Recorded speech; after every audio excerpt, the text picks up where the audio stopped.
Bonjour, c'est Macadéban. Eh bien, c'est le de la Gazette de Rennes-la-Château. Je suis à Talence spécialement pour une conférence qu'a fait Pierre Bernard. Voilà, vous êtes, patrimoine. Et nous sommes à Talence et donc c'est en l'honneur du bijou. Voilà, c'est pour la célébration du 100e anniversaire. Voilà, donc ici, il y a des verres aussi qui ont été faits à l'occasion. Je vais parler un petit peu de l'association, le travail par rapport à tout cela. Alors je précise que juste en bas, là nous sommes à la chambre de commerce Cage, donc à Talence, et juste en face il y a le château, le bijou, voilà, où justement mon arrière-grand-père, Joseph Vignot, est propriétaire. Alors, je vous laisse œuvrer. Bonsoir. Voilà, donc, pour resituer l'origine de ce domaine, je suis reparti dans les différents actes anciens et j'ai réussi à remonter sur un acte de 1720 donc, qui mentionne un des premiers propriétaires de ce domaine qui n'avait peut-être pas la superficie qu'il a aujourd'hui, mais dont on est sûr de l'origine de la propriété. Ce qu'il faut savoir, c'est que ces domaines-là étaient donc certes à des propriétaires, mais ces propriétaires devaient une redevance, comme aujourd'hui il y a l'impôt foncier.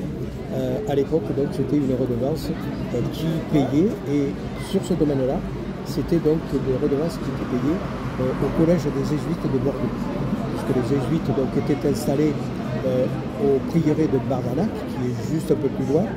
Donc ce prieuré dépendant de la paroisse de Pessac et de l'église Saint-Martin de Pessac. Donc, voilà. Donc jusqu'à la Révolution, les différents propriétaires devront rendre des droits seigneuriaux ou des rentes auprès du collège des jésuites de Bordeaux. Donc, voilà. Donc là-dessus, ce domaine va évoluer donc, avec le temps. Alors ce que l'on sait, c'est que ce domaine était à cheval, puisque là nous sommes avant l'arrivée et la création des communes, donc était situé sur deux paroisses, la paroisse de Talence et pour une partie sur la paroisse de Pessac. Donc là-dessus, on a un domaine qui va évoluer, qui se situe sur la grande route qui menait donc de Bordeaux à Bayonne, donc qui était appelée route royale ou la route de la poste royale, donc qui desservait donc Bordeaux jusqu'à Bayonne. Donc ce que l'on trouve sur un acte de 1734, c'est la situation de ce domaine. Donc ce qui nous est dit sur l'acte, c'est que c'était un terrain aquatique. Alors c'est vrai que de toute façon dans le coin, il y avait beaucoup de marais et dont les gens y cultivaient donc le lime, c'est-à-dire les branches de l'osier, donc à l'époque pour faire du tressage, du cordage et des affaires donc, directement comme ça. Donc, voilà. Donc on parle de ce lieu, on va parler aussi d'un nom qui est connu dans le coin, c'est le nom de Coudourne. Coudourne revient donc souvent sur les actes et ce qu'il faut savoir, c'est que Coudourne dépend uniquement de la paroisse de Pessac, donc ce n'est pas situé donc, sur la commune de Talence. Voilà. Donc le temps va évoluer, va passer, et nous allons arriver donc à une vente, je vais dire en 1844. Ce qu'il faut savoir, c'est que l'environnement du domaine, en face du domaine où il y a le bijou avec sa tour et son chapeau pointu qui est reconnaissable, il y a quoi? Il y a toutes les possessions de la famille Rabat. La famille Rabat qui était donc, les juifs portugais, donc qui sont arrivés fin 1700 pour s'installer ici. Je veux dire, au sud, nous avons le prieuré de Bardanac. Je veux dire, de l'autre côté, donc sur l'ouest, c'est la frontière avec le chemin qui desservait donc Bordeaux à la teste de Luche qui est sur le bassin d'Arcachon.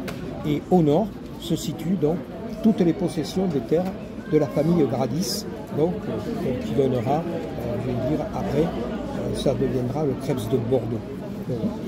Donc, nous avons dans cet environnement, c'est vrai que c'est des endroits qui sont, comme on appelle des bourdieux. Le bourdieu en gascon, c'est une bâtisse à vocation agricole, mais surtout dans notre quartier, dans notre commune et dans le coin, surtout à vocation viticole.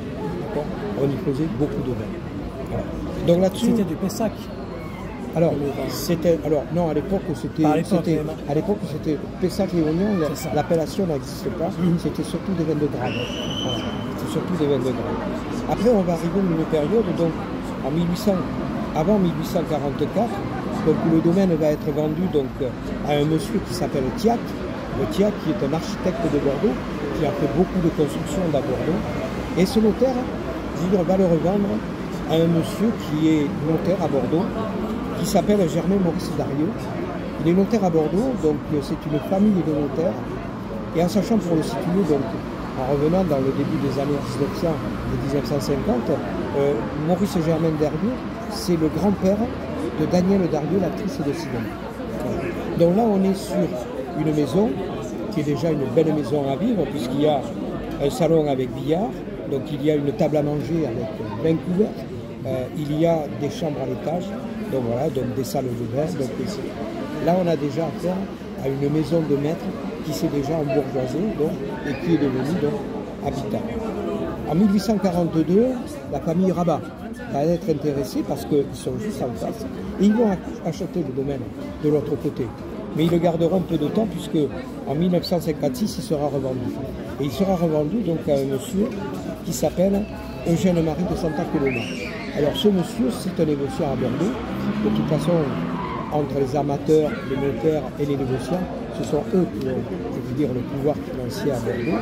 Donc ce monsieur, entre autres d'être négociant, c'est le consul du Chili à Bordeaux. C'est le consul du Chili à Bordeaux. Donc voilà. Et dans les actes de cette époque-là, c'est-à-dire du milieu du 19e, c'est là où on voit apparaître, je veux dire, à la première fois, la contenance, c'est-à-dire la superficie du domaine. C'est un domaine qui fait 7 hectares. 7 hectares. Voilà. Après, Santa de Coloma donc, va décéder, il y aura la succession avec ses enfants, et ces enfants vont vendre à une figure de Bordeaux, donc ils vont vendre donc à un monsieur Pierre Jean-Jacques Charles, vicomte de Pelleport-Burette. Donc le vicomte de Pelleport-Burette donc, a été maire de la ville de Bordeaux, et entre autres nous avons donc une rue à Bordeaux qui porte le nom de la rue Pelleport. Donc voilà. Alors là nous sommes dans une composition donc, de maison où nous avons un petit salon, une salle à manger, un office, une cuisine, un certain nombre de chambres à l'étage, des chambres roses, bleues, boisées, persanes, et ainsi de suite. Donc, voilà. Donc là, on est dans vraiment donc, une vie de la bourgeoisie donc, du 19e dans ce petit endroit donc, qui est là. Le vicomte Pelleport-Burette donc, a acheté ce domaine-là avec cette maison de maître. Et en 1900, il va être sollicité, il va laisser à bail cette maison et ce domaine à une demoiselle qui s'appelle Elisabeth Philippine de la Borde, en famille qui se fait appeler Élise, qui est célibataire, donc qui demeure à Bordeaux, donc, et qui, elle, son seul objectif, c'est d'y mettre une maison de traitement et de convalescence pour les personnes de sexe féminin atteintes de maladies nerveuses. Donc là-dessus, le Pelleport lui donne tout loisir de modifier, de faire des constructions et de faire ce qu'elle souhaite dans sa demeure, dans la mesure où, évidemment, tout ce qui sera transformé restera après le dit propriétaire. Et elle va transformer cette maison en maison de santé, c'est-à-dire que les grandes chambres vont être partagées, puisque lorsqu'elle cède le bail donc, en 1910, la maison de santé comporte 24 chambres. Voilà. Et ce bail sera donné donc, au docteur Henri Dumorat, qui va dans un premier temps donc, prendre le bail, acheter le fonds de commerce, et qui 3 mois après va acheter totalement le domaine. Voilà. Donc en 1910, le docteur Dumorat donc, devient propriétaire. Et là où il y a l'avenue Péberland, donc il y avait des maisons donc, qui étaient là après. Et le docteur Dumorat vivait dans une de ces maisons, mais étant devenu trop petite, donc il va récupérer une maison qui était un peu plus loin, la faire agrandir. Donc c'est les maisons qui s'appellent aujourd'hui les demeures de Sophie, où on voit sur le fronton donc les lettres, les initiales de H et D, donc Henri Dumorat. Donc, voilà. Donc en 1910, il achète ça. Il va partir, donc il est médecin. Il va partir sur le front pendant la guerre de 14-18. Il reviendra donc très malade, très affaibli. La maison de convalescence continuera à avoir son activité avec, je veux dire, des aides de médecins très connus, Abadi, pistres, donc, qui sont des médecins psychiatres, donc ils viendront lui donner un coup de main par rapport à son activité. Et petit à petit, donc, le domaine sera vendu. Il sera vendu donc, en 1924 à un docteur qui s'appelle Pinault. Donc, et le docteur Pinault, en 1925, donc, va décider de lotir, c'est-à-dire il vend tout le domaine de 17 hectares et il va créer donc un lotissement, donc avec la création de rues, avec la création de parcelles, donc il y a 180 et quelques parcelles, donc ce lotissement donc, sera loti à partir de cette date-là. Nous avons dans la liste des 74 premiers occupants en 1930, voilà, et puis petit à petit le bâtiment donc, va vivre avec évidemment la maison principale de santé qui va être coupée en deux.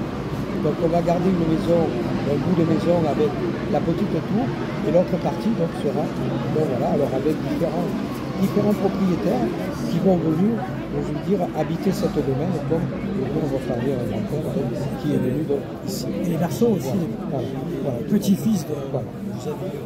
Voilà, donc et maintenant, comme je dis à la fin de mon intervention, je pense que ce sont aux résidents de ce moment de continuer à être. Voilà. Alors le bijou, aussi le nom du bijou, alors, le nom du bijou, alors moi quand je suis devenu président de Mémoire et Patrimoine de Talence, bon, on m'a dit c'était une guinguette, c'était ceci, c'était cela. Et lorsqu'on regarde les actes d'achat, les actes du bail, les actes de cession de dette, donc là-dessus, c'est Élise de la Borde donc, qui va donner le nom à sa maison de santé. La raison sociale sera le bijou. Et c'est elle qui va créer ce nom-là, qui va rester, qui demeure depuis maintenant près d'un siècle, sur ce domaine-là et ce quartier-là de Talence. Merci beaucoup, Pierre Bernard. Voilà. Vous occupez aussi du patrimoine. Vous allez faire une conférence donc, le 18 novembre. Voilà, donc le 18 novembre à la médiathèque Gérard Castagnera à 18h15. Donc on donnera une conférence sur le domaine du bijou. Et là, donc, on pourra montrer donc, des documents, des photos, donc voilà, beaucoup plus de choses. Je veux dire, sur l'intervention luminaire que je fais ce soir pour cette manifestation très agréable. Et on salue aussi Christine Gast, oui. Donc, qui est aussi œuvrée pour tout cela. Oui. Donc nous sommes dans la chambre de commerce du Cage et voilà, nous fêtons les 100 ans voilà, du bijou. Et on peut voir ici en fond. Voilà. Eh bien merci à vous. Merci. Bonne soirée.